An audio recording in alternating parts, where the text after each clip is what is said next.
What's up, everybody? Welcome back to my channel. Today I'm going to do another story time. I was sitting in my room and I was like, you know what, I want to film a video. Anyway, let's get started. And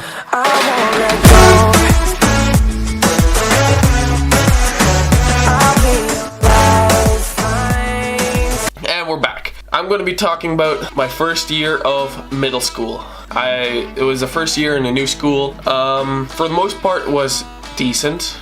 I didn't know anyone. It was like all the trip to Canada, trip to Belgium all over again. Didn't know anyone, didn't really click with anyone right away. I had to make new friends, of course, like always. Everyone has been through this. It's nothing, nothing new. Ah shit, I gotta check if my microphone's plugged in. Yeah, I think we're good. So where was I? Oh yeah. So the first year, most of my classes were good. I had music class, of course, too, and I had this teacher, and I swear to God, he was a pedophile. I don't know why.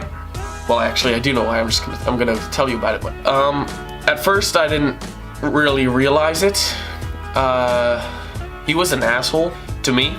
I don't know if it was because I'm Canadian or racism was a part of it, but well, when we come in class, I would sit on the second row. So you have the first row, second row, third row. I'd sit on the second row, and the girls had to sit on the first row.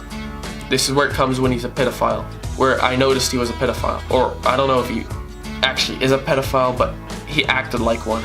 So the girls were sitting on the front row, and the rest, and the ugly girls and the guys would sit in the middle, because there's not enough people to fill the third row.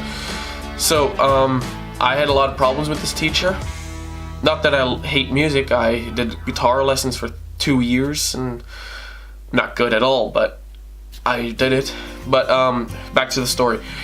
So when we'd come into class, I'd sit in the second row, and he would always call me like this dumbass and all those weird words.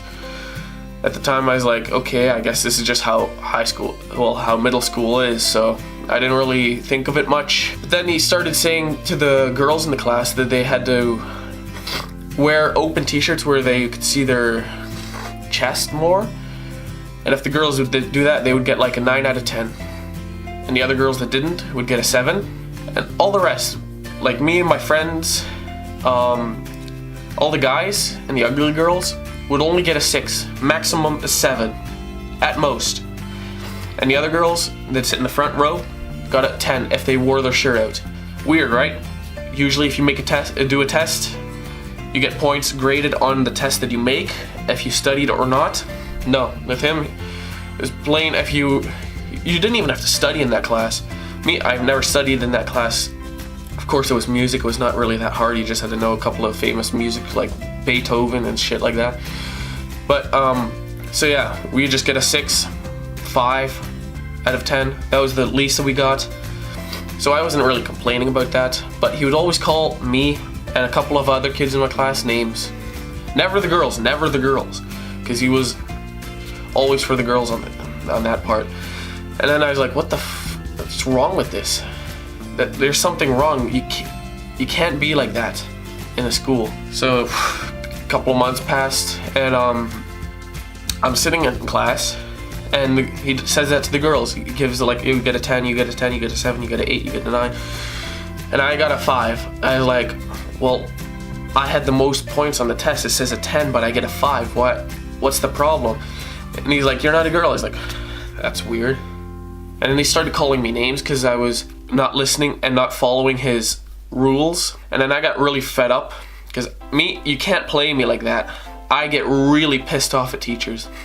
Go look at all my records at school.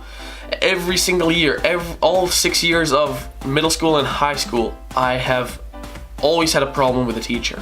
And I'm gonna explain that in other stories. So with this one teacher, he started calling me names at class, and you can't f with me, you know? So what he did, he started calling me, he called me names.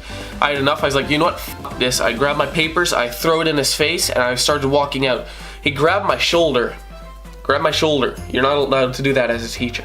He pulled me back. I was like, leave me alone, you know? I wanted to go to the principal's office and explain everything, and I was walking out, and he grabbed my shoulder, and he pulled me back. He's like, you can't leave. I was like, I can leave if I want to. It's my business. I want to leave, you can't stop me. So I just kept walking further after he pulled me back. He's like, whatever, closes the door. And I actually didn't go to the principal's office. I just sat outside until class was over. Thinking back, I should have probably went to the principal's office. It's probably the smarter thing to do, you know? But that's the story I have of this pedophile teacher. I'm not sure if he still teaches in that school. I hope not. For kids, if you're watching this and you sit, I'm not going to name the school or the teacher because I'm not like that. But I'm praying for those kids that are in that class. Well, that's gonna wrap up this video, guys. Thank you guys so much for watching. Please like, share with your friends if you enjoyed, subscribe if you're new, and I will see you all next time. Peace out.